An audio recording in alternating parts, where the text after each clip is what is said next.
எங்கள் நல்ல தகப்பனே, நன்றி அப்பா. கர்த்தாவே, நன்றியோடு துதிக்கிறேன்.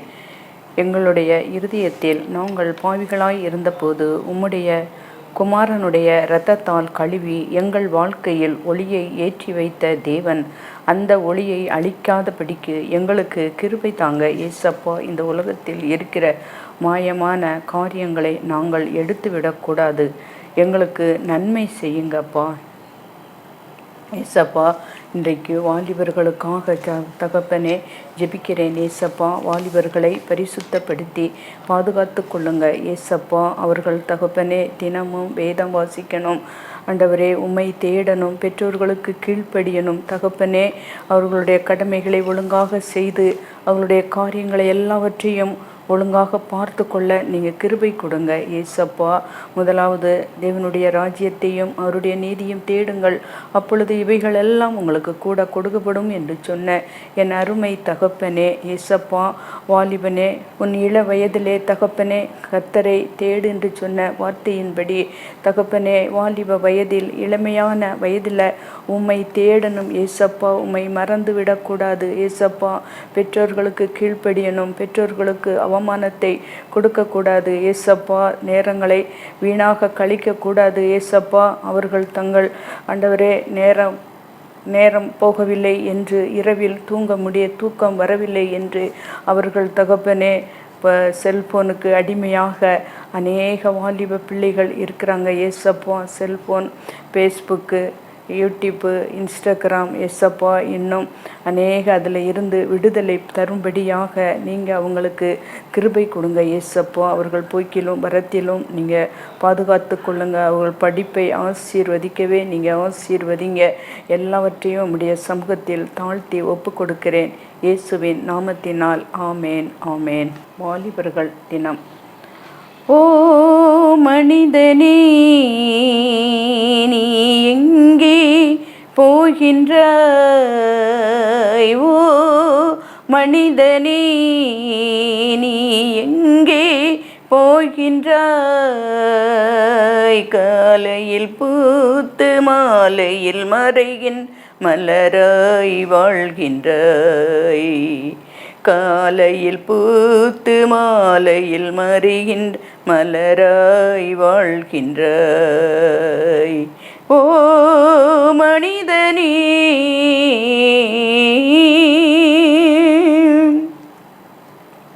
மண்ணில் பிறந்த மானிடமே, மண்ணுக்கே நீ திரும்புவாய். மண்ணில் பிறந்த மானிடரே, மண்ணுக்கே நீ திரும்புவாய்.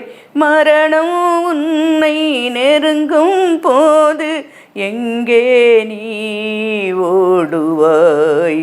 மரணம் உன்னை நெருங்கும் போது எங்கே நீ ஓடுவாய்? ஓ மனிதனே, நீ எங்கே போகிறாய்? காலையில் பூத்து மாலையில் மறைகின்ற மலராய் வாழ்கின்றாய். காலையில் பூத்து மாலையில் மலர்கின்ற மலராய் வாழ்கின்றாய். பாவியாய் பிறந்த மானிடமே, பாவியாய் நீ மரிக்கின்றாய். பாவியாய் பிறந்த மானிடமே, பாவியாய் நீ மரிக்கின்றாய்.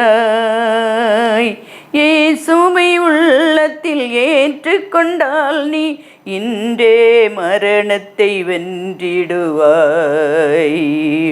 நித்திய ஜீவனை பெற்று நீ மோட்சத்தில் என்றென்றும் நிலைத்து வாழ்ந்திடுவாய். ஓ மனிதனே, ஓ மனிதனே, நீ எங்கே போகின்றாய்? காலையில் பூத்து மாலையில் மறைகின்ற மலராய் வாழ்கின்றாய். காலையில் பூத்து மாலையில் மறைகின்ற மலராய் வாழ்கின்றாய். ஓ மனிதனே,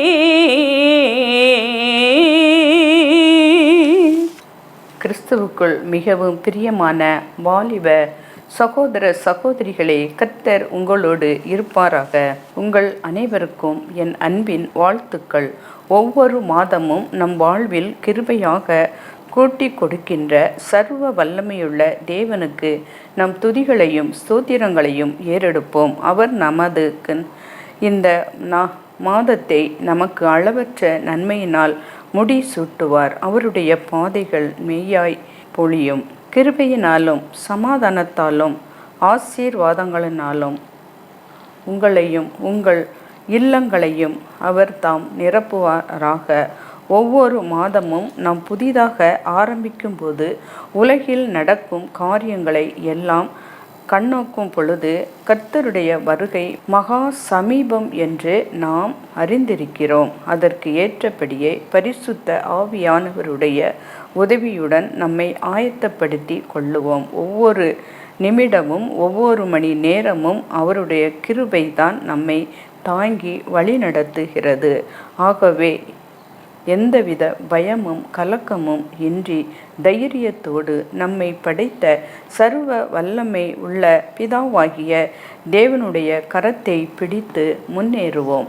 இந்த உலகத்தில் நம்பிக்கைக்குரிய நபர்களை கண்டுபிடிப்பது மிகவும் கடினம். ஆனால் நம்முடைய முழு நம்பிக்கைக்குரிய ஒருவர் இருக்கிறார். அவர்தான் நம்மை படைத்த கர்த்தாதி கர்த்தர், ராஜாதி ராஜா, சிருஷ்டிப்பின் ஆண்டவர். சகலத்தையும் நமக்குள் வார்த்தையினாலும் வல்லமையாக நடத்தி ஆள்பவர். அல்வாவும் உமேகாவும் ஆதியும் அந்தமுமானவர். எப்பொழுதும் ஜீவனோடு இருப்பவர். எல்லாரிலும் மிக பெரியவர். பரலோக பிதா, மகா உன்னதமானவர். சேரக்கூடாத ஒளியில் வாசம் பண்ணுகிறவர். வானத்திலும் பூமியிலும் எவ்வித சக்திகளாலும் மேற்கொள்ள முடியாதவர்கள். அதே நேரம் தகப்பன் போல நம்மை சுமப்பார், நம் முன் நடப்பார், தாங்குவார். தாயை போல நம்மை ஆற்றி தேற்றி கண்காணிப்பார். நமக்காக இருக்கிறார். நான் உன்னை விட்டு விலகுவதும் இல்லை, உன்னை கைவிடுவதும் இல்லை என்று வாக்கு கொடுக்கிறார். ஆகவே நாம் பயப்படாமலும் கலங்கவும் வேண்டாம் என்று ஆணித்தரமாக சொல்லுகிறார். மனம் திரும்புங்கள், பரலோக ராஜ்யம் சமீபத்து இருக்கிறது. நாம் வாழ்வதற்கு தகுதியான இன்னொரு இடம் உண்டு. ஒரு நாள் அனைவரும் அங்கு ஒன்று கூடி வாழ்வோம் என்று எதிர்பார்ப்பு எல்லா மனிதர்களுக்குள்ளும் உள்ளது. அவ்விடம் பரலோகம், மோட்சம், சொர்க்கம் என பல பெயர்களில் பலராலும் அறியப்பட்டு இருக்கிறது. பரிசுத்த வேதாகமம் பரலோக ராஜ்யம் சமீபத்து இருக்கிறது என்று சொல்லுகிறது. அதாவது அருகில் இருக்கிறது, நமக்கு நெருங்கிய தூரத்தில் உள்ள. இது குறுகிய காலத்தை காட்டுகிறது. எனவே சீக்கிரம் தாமதிக்காமல் மனம் திரும்ப வேண்டும் என்று எச்சரிக்கிறது. நற்கிரியை செய்ய வேண்டும்.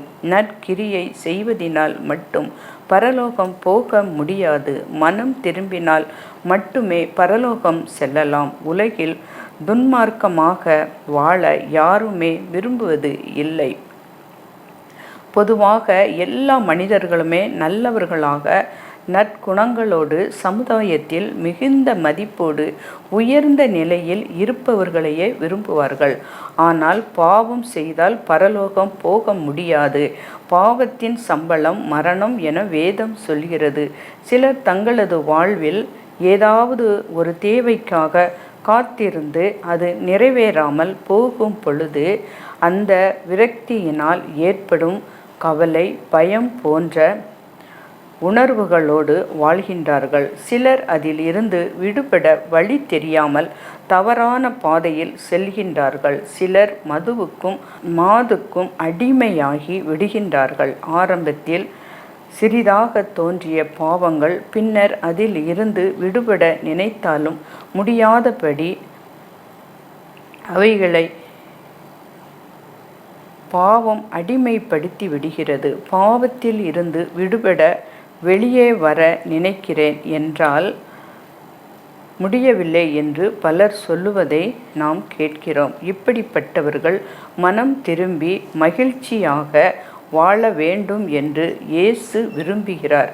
பாவிகள் தங்களுடைய பாவத்திலேயே வாழ்வது இயேசுவுக்கு விருப்பம் அல்ல. அவர்கள் மனம் திரும்பி வாழ வேண்டும். மனிதன் தன் சுய முயற்சியினால் பாவத்தில் இருந்து விடுபட முடியாது. ஆனால் இயேசுவிடம், இயேசுவே, நான் ஒரு பாவி, என் பாவத்தை மன்னியும், மனம் திரும்ப எனக்கு உதவி செய்யும் என்று அழைத்தால் அவர் நிச்சயமாக உதவி செய்வார். நம்முடைய மனம் குற்றமில்லாது இருக்க வேண்டும்.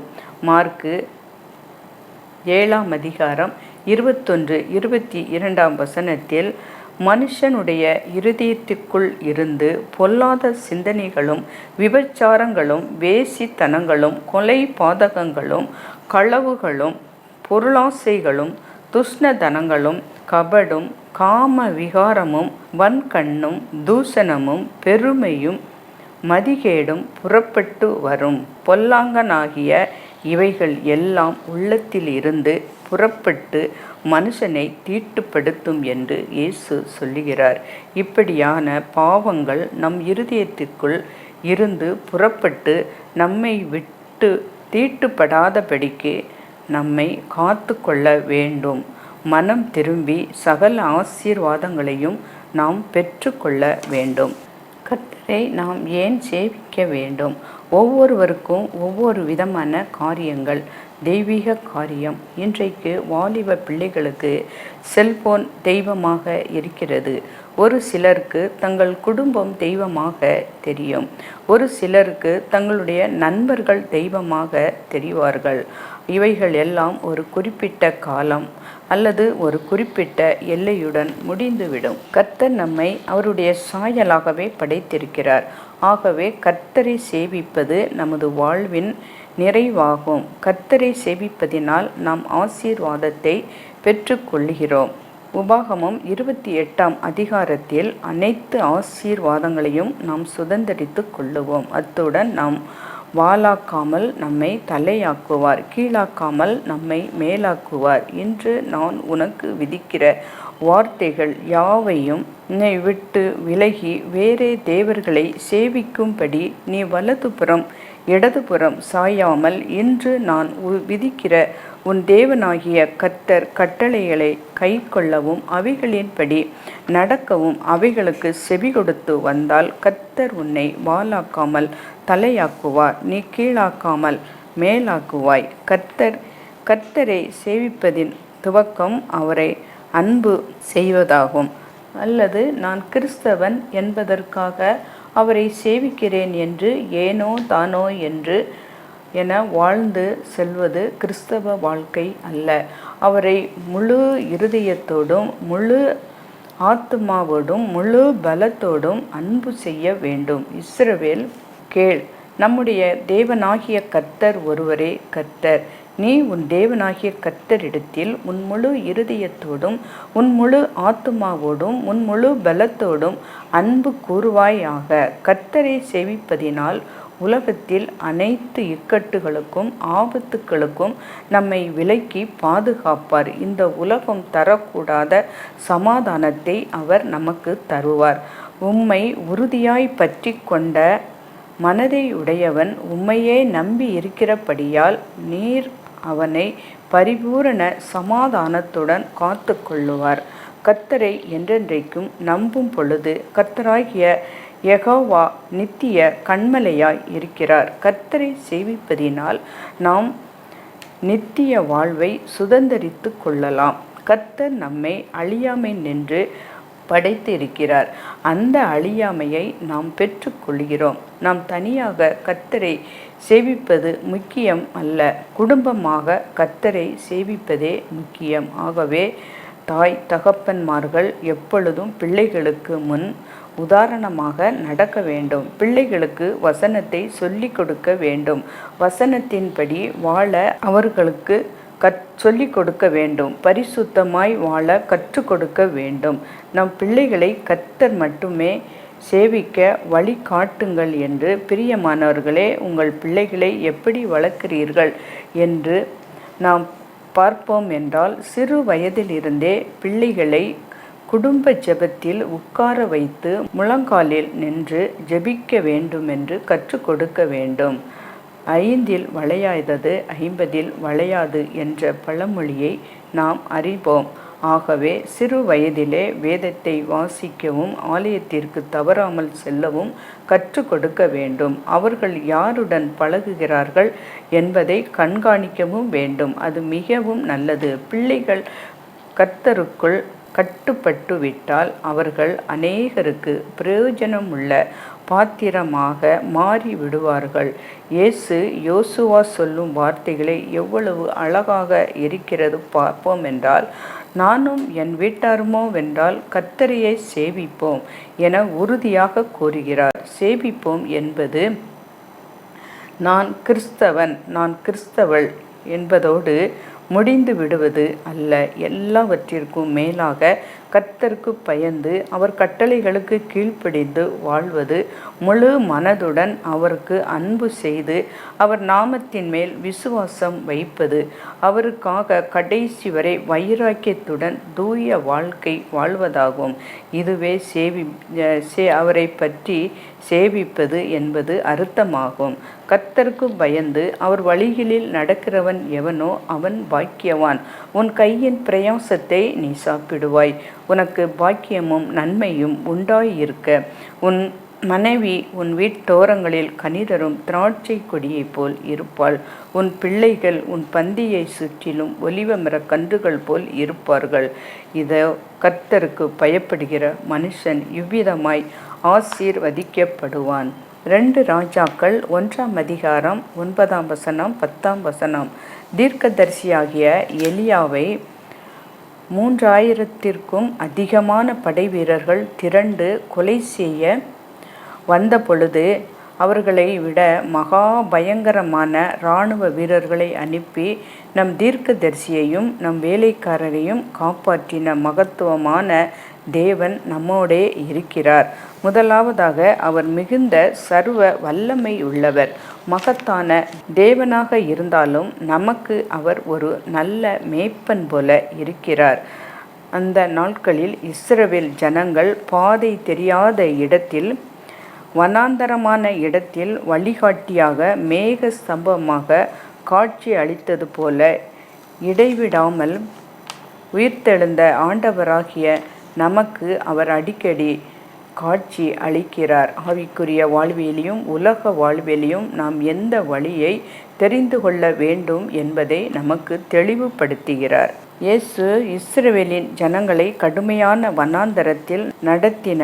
நீர் இப்பொழுது எங்களுக்கு உதவி செய்யும் என்று நாம் ஜெபிக்க வேண்டும். நம்மால் மேற்கொள்ள முடியாத சத்துருக்களை வெல்லும்படி நம்மை பாதுகாக்கும்படிக்கு அவர் நமக்கு பின்னால் வருவார். யாத்ராகமம் 14ஆம் அதிகாரம் 19ஆம் வசனம் 20ஆம் வசனத்தில், இந்த உலகமானது தனது கடைசி காலத்தை நெருங்க ஆரம்பித்து விட்டது. நமக்கு எதிரான பல போராட்டங்களும் நம்மால் கிரகிக்க முடியாதவைகளும் மேற்கொள்ள முடியாதவைகளும் பெருகிக்கொண்டே இருக்கிறது. சத்துருவாகிய சாத்தான் தனக்கு கொஞ்ச காலம் இருக்கிறது என்று எண்ணி பயங்கரமான, கொடுமையான, அசுத்தமான, வஞ்சகமான, கோரமான பாவங்கள், சாபங்கள், ஏவல்கள், கொடுமைகள், அநீதிகளை உலகத்தில் அதிகமாக விதைத்து கொண்டு இருக்கிறான். நம்முடைய நம்பிக்கை துரோகங்கள், சுயநிதி, பொய்யான மார்க்க பேதங்கள், மாயஜாலங்கள், நம்பத்தக்க அளவில் இருளின் அற்புதங்கள், பண பதவி வெறிகள் மற்றும் மத வெறிகளை கொடுத்து கோடிக்கணக்கான மக்களை ஏமாற்றி கொண்டு இருக்கிறான். அவர்கள் சற்று முன்னேறி அவர்கள் விரும்புவதை செய்து முடிவில் ஆழ பாதாளத்திற்குள் கொண்டு போகிறான். அவருடைய எண்ணங்கள் எல்லாம் உலகம் முழுவதையும் தனது தீய கொடுமையான ஆட்சிக்குள் கொண்டு வர வேண்டும் என்பதற்காகவே இருக்கின்றது. அவன் ஆதி முதல் பொய்யும் தேவனுக்கு விரோதமாக வஞ்சகம் செய்வதில் மிகவும் பெயர் பெற்றவன். ஏமாற்றுதல், நல்ல காரியங்களை தடை செய்தல், வாழ்நாள் முழுவதும் வியாதிகளால், கடன் தொல்லைகள், திருமண தடைகள், எல்லாவற்றிற்கும் குடும்பத்தில் சமாதானம் இல்லாமல் அன்பற்ற பிள்ளைகளின் துரோகங்கள், ஆபாசங்கள் இவற்றால் உலகத்தை கெடுத்து கொண்டு இருக்கிறான். அவனுடைய சற்பனைகள், தீமையான செயல்கள், அறிவியல் தொழில்நுட்பங்கள் மூலம் அநேகரை ஏமாற்றி, கிரகங்களும் நட்சத்திரங்களுக்கும் மேலாக உன்னை ஏறச் செய்வேன் என்று சொல்லி பெருமையை, அகந்தையை உருவாக்குகிறான். மாயமான மகா உன்னதமான ஒரே ஒரு தேவனுடைய மகிமையை மறக்க செய்கிறான். வேத தியானம், ஜெபங்கள், தேவனோடு செலவழிக்கும் நேரத்தை, தேவனை தேடுபவர்களை கூட கணிசமான முறையில் குறைக்கிறான்.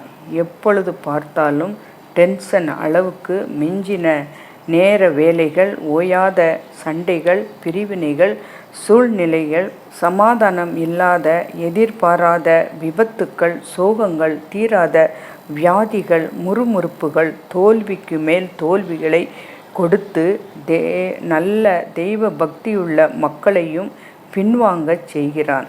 இந்த சத்துருவின் செயல்களை எல்லாம் நாம் ஜெயித்து முன்னேறி செல்ல கர்த்தர் நம்மோடு இருப்பார். உதாரணமாக, இஸ்ரவேல் ஜனங்கள் மிக பெரிய அற்புதங்களை கண்டும் சிறு சிறு காரியத்திற்கு தேவனிடம் அவருடைய தாசனாகிய மோசேயிடமும் முறுமுறுத்தார்கள். தங்களை வழிநடத்திய மோசே மீது கல்லெறிய பார்த்தார்கள். களியாட்டுகள் மற்றும் தங்களை வழிநடத்தாத மாயையான காரியங்களை உருவாக்கி அதை வழிபட ஆரம்பித்தார்கள். நிலையில்லாத புத்தி உடையவர்களாக இருந்தார்கள்.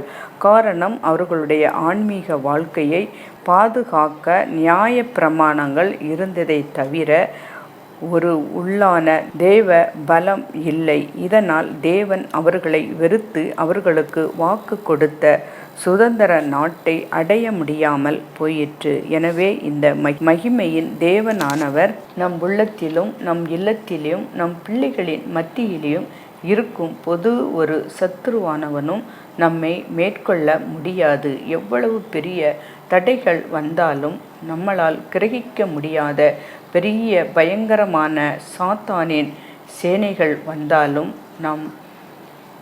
நம்மை ஆழத்தினாலும் இந்த மகிமையின் பிரசன்னத்தினாலும் நாம் எல்லாவற்றிலும் மேற்கொண்டு ஜெயம் கம்பீரத்தோடு செழிப்பாக கானான் தேசத்திற்கு வருவீர்கள். சோர்ந்து போகாதீர்கள். ஒவ்வொரு நாளும் அதிகாலையில் எழுந்து தேவனோடு, மோசேயோடு இருந்த மகிமையின் பிரசன்னம், யோசுவாவோடு, எலிசாவோடு இருந்த மகிமையின் பிரசன்னம், இயேசுவோடும் அவருடைய சீஷர்களோடும் இருந்த மகிமையின் பிரசன்னம் என்னோடும் இருக்கட்டும் என்று கெஞ்சி பிரார்த்தனை செய்யுங்கள். அப்படியே அவர் பிரசன்னம் நம் மத்தியில் இறங்கும். நமக்கு மகத்துவமான வெற்றியை தருவார். நம் வியாபாரங்கள் செழிக்கும். வேலை இல்லாதவர்களுக்கு வேலை கிடைக்கும். கடன் தொல்லைகள் நீங்கும். பதவி உயர்வு கிடைக்கும். திருமண தடைகள் நீங்கும்.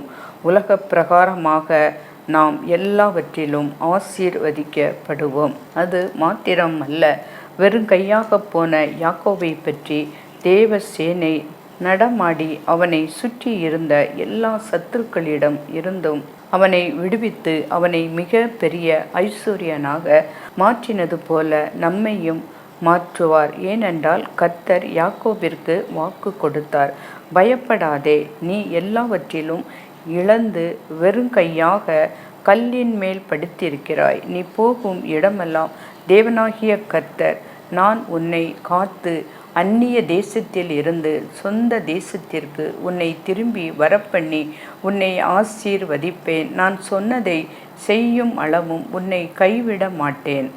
ஆதியாகமம் 26ஆம் அதிகாரம் 15ஆம் வசனம். அன்பானவர்களே, அந்நிய தேசத்தில் இருக்கிற நம் பிள்ளைகளும் கர்த்தர் அப்படியே செய்வார். நாம் சூழ இருந்த உலகில் எத்தனையோ சம்பவங்கள் நடக்கலாம்.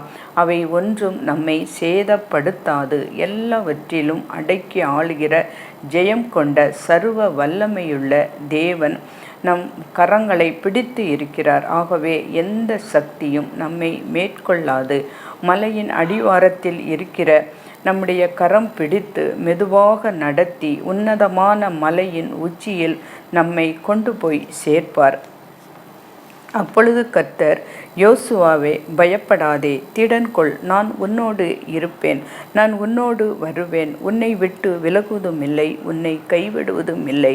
நீ பலன் கொண்டு திடமனதாய் இரு. நீ உயிரோடு இருக்கும் நாளெல்லாம் ஒருவனும் உனக்கு தீங்கு செய்ய முடியாது என்று ஆணையிடுகிறார். அப்படியே அவனோடு கர்த்தர் இருந்தார், அதை நடப்பித்து காண்பித்தார். எனவே கடைசி வரைக்கும் யோசுவா இஸ்ரவேல் ஜனங்களை சரியான பாதையில் நடத்தினான்.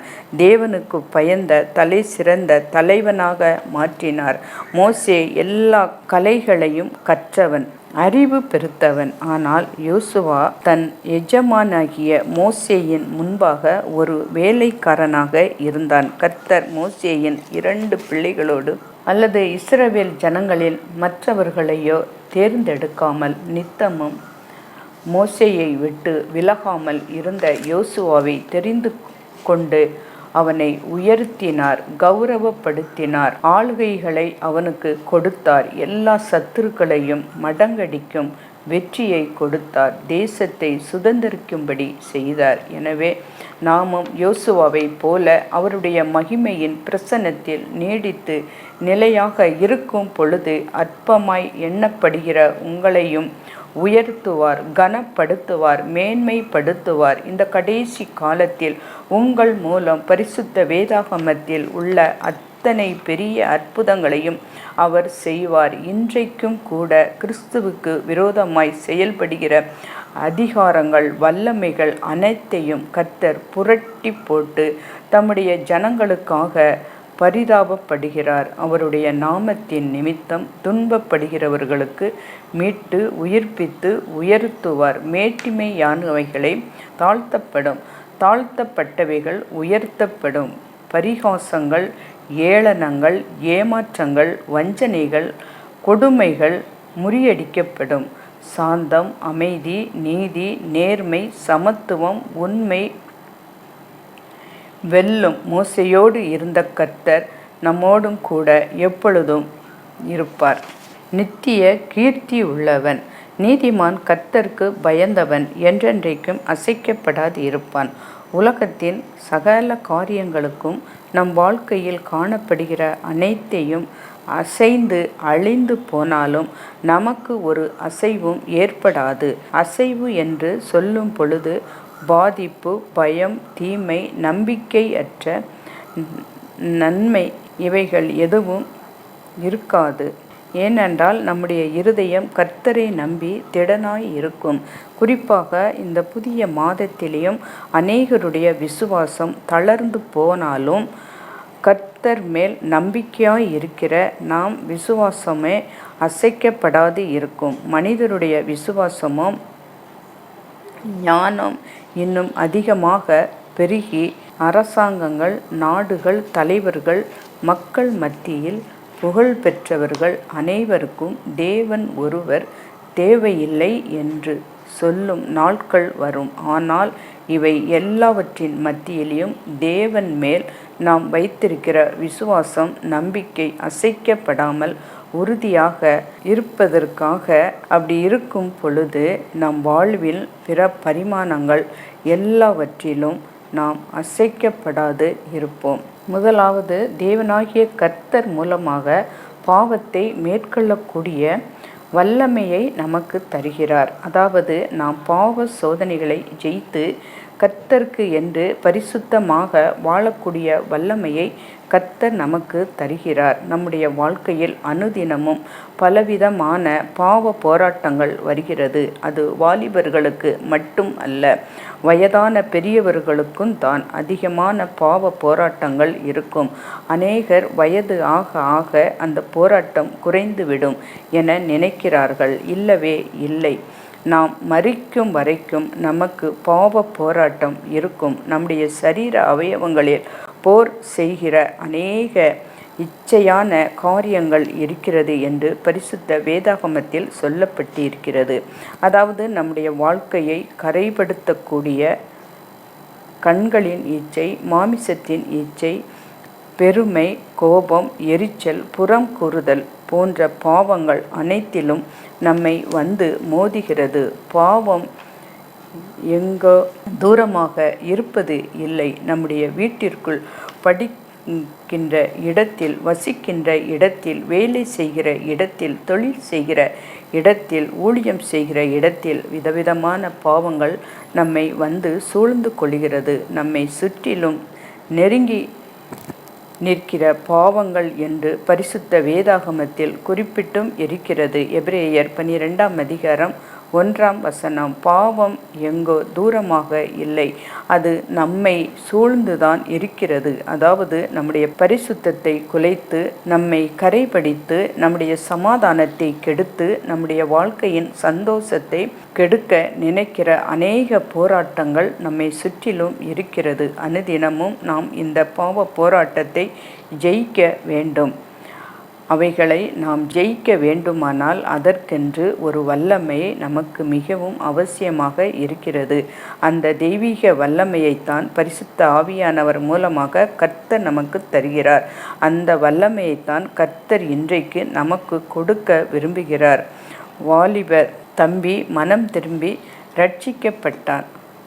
அவன் ரட்சிக்கப்பட்ட பொழுது மதுபானம் குடிப்பது, புகைப்பிடிப்பது, போதை வஸ்துகளை பயன்படுத்துவது, கண்களின் இச்சை, மாமிசத்தின் இச்சை போன்ற அவன் செய்த பாவங்கள் எல்லாம் அவனை விட்டு போய்விட்டன. அதற்கு பிறகு அவன் அனுதினமும் பரிசுத்த வேதாகமத்தை வாசிப்பதிலும், ஜெபிப்பதிலும், கர்த்தர் மீது பக்தியாக இருப்பதிலும், பரிசுத்த வாழ்க்கை வாழ்வதிலும் கவனம் செலுத்தி கொண்டே இருந்தான். கொஞ்ச நாட்கள் கடந்து போன பிறகு அவன் முன்பு செய்த பழைய பாவங்கள் எல்லாம் மறுபடியும் அவனை மேற்கொள்ள ஆரம்பித்தது. அப்பொழுது அவன், ஐயோ, நான் பாவம் செய்கிறேன், ரட்சிக்கப்பட்ட பிறகு பாவம் செய்யக்கூடாது என்று நினைத்தாலும் ஏதாவது ஒரு விதத்தில் பாவம் செய்யக்கூடிய சூழ்நிலை எனக்கு வந்து விடுகிறது. பரிசுத்தமாக வாழ வேண்டும் என்று எனக்கு ஆசை இருக்கிறது, ஆனால் அதற்குரிய பலனோ வல்லமையோ எனக்கு இல்லையே என்று சொல்லி எத்தனையோ நாட்கள் உபவாசித்து செய்த பாவத்தை எல்லாம் அறிக்கை செய்து போராடி ஜெயித்து பார்த்தான். ஆனால் அவனுக்குள் எந்தவித மாற்றமும் உண்டாகவில்லை. அவனுடைய பழைய பாவங்கள் அடிக்கடி அவனை வீழ்த்தி கொண்டே இருந்தது. ஒவ்வொரு நாளும் பாவத்தில் விழுந்து விழுந்து எழும்பி கடைசியில் இது என்ன ஒரு வாழ்க்கை என்று எண்ணி மனம் சோர்ந்து போய், ஒரு வாலிபனால் இந்த உலகத்தில் பரிசுத்தமாக வாழவே முடியாது. ஒருவேளை வயதான காலத்தில் வேண்டுமானால் பரிசுத்தமாக வாழ முடியும், ஆனால் ஒரு வாலிபனால் பரிசுத்தமாக வாழ முடியாது. அதன் நிமித்தமாக கர்த்தருடைய நாமம் தூஷிக்கப்படும், அவமானமும் உண்டாகும். என்னால் பரிசுத்தமாக வாழ்ந்து கர்த்தருக்கென்று ஒரு நல்ல சாட்சியாக இருக்க முடியாது. என்ன செய்வது? அதற்கு ஒரே வழி, பாவமே இல்லாத பரலோகத்துக்கு போய் விடுவதுதான் என்று உள்ளத்தில் தீர்மானித்து, ஆண்டவரே, இந்த உலகத்தில் என்னால் பரிசுத்தமாக வாழ முடியாது. நான் இந்த உலகத்தில் இருந்தால் அனுதினமும் பாவம் செய்கிற சூழ்நிலை வந்து விடும். அடிக்கடி நான் பாவத்தில் விழுந்து விடுகிறேன். எழும்பி பாவ மன்னிப்பு வேண்டி ஒவ்வொரு நாளும் அழுது கொண்டே இருந்தான். நேரடியாக என்னை நீர் பாவம் இல்லாத பரலோகத்துக்கு எடுத்து கொண்டீரென்றால் மிகுந்த நலமாக இருக்கும். நான் அங்கு பரிசுத்தமாக நிம்மதியாக இருப்பேன். என்னை நீர் எடுத்துக்கொள்ளும் என்று சொல்லி ஜெபிக்க ஆரம்பித்தான். ஒரு நாள் கர்த்தர் அந்த வாலிபனுக்கு, இந்த பூமியில் என்னால் பரிசுத்தமாக வாழ முடியவில்லை. நான் பாவம் செய்து உம்மை வேதனைப்படுத்துவதை விட என்னை நீர் பரலோகத்திற்கு எடுத்துக்கொள்ளும் என்று சொல்லி ஜெபிக்க ஆரம்பித்தான். அப்படியே இந்த பூமியில் எனக்கு சாட்சியாக வாழ வேண்டும், அதற்காகத்தான் நான் உன்னை ரட்சித்தேன். பரிசுத்தமாக வாழ முடியவில்லையே என்று எண்ணி கலங்காதே. நீ இந்த உலகத்தில் வாழும் வரை பாவத்தில் மேற்கொள்ளக்கூடிய வல்லமையை பரிசுத்த ஆவியானவர் மூலமாக நான் உனக்கு தருகிறேன். பாவத்தை மேற்கொள்ள, சோதனைகளை மேற்கொள்ள, பரிசுத்தமாக வாழ அவருடைய வல்லமை உனக்கு போதும் என்று கர்த்தர் அவனிடத்தில் பேசிய போது, ஆண்டவரே, என் சுய பலத்தினால் பரிசுத்தமாக வாழ என்னால் முடியவில்லை.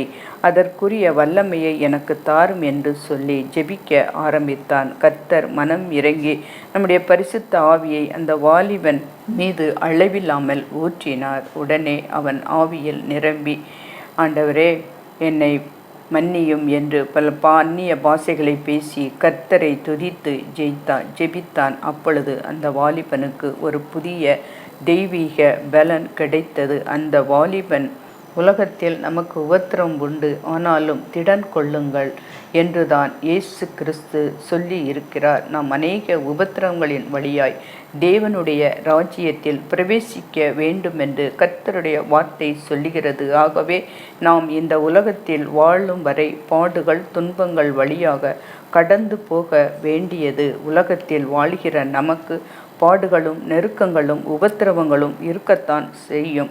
ஆனால் அவைகளை எல்லாம் நாம் மேற்கொண்டு வாழ்க்கையில் ஜெயிக்க வேண்டும். நம்முடைய சுய பலத்தினால் ஜெயிக்கவே முடியாது. அதற்கொரு வல்லமை நமக்கு தேவை. அந்த வல்லமையை நமக்கு கர்த்தர் பரிசுத்தமாக தருவாராக. ஆமேன். கர்த்தர் நம் அனைவரோடும் கூட இருப்பாராக. ஆமேன்.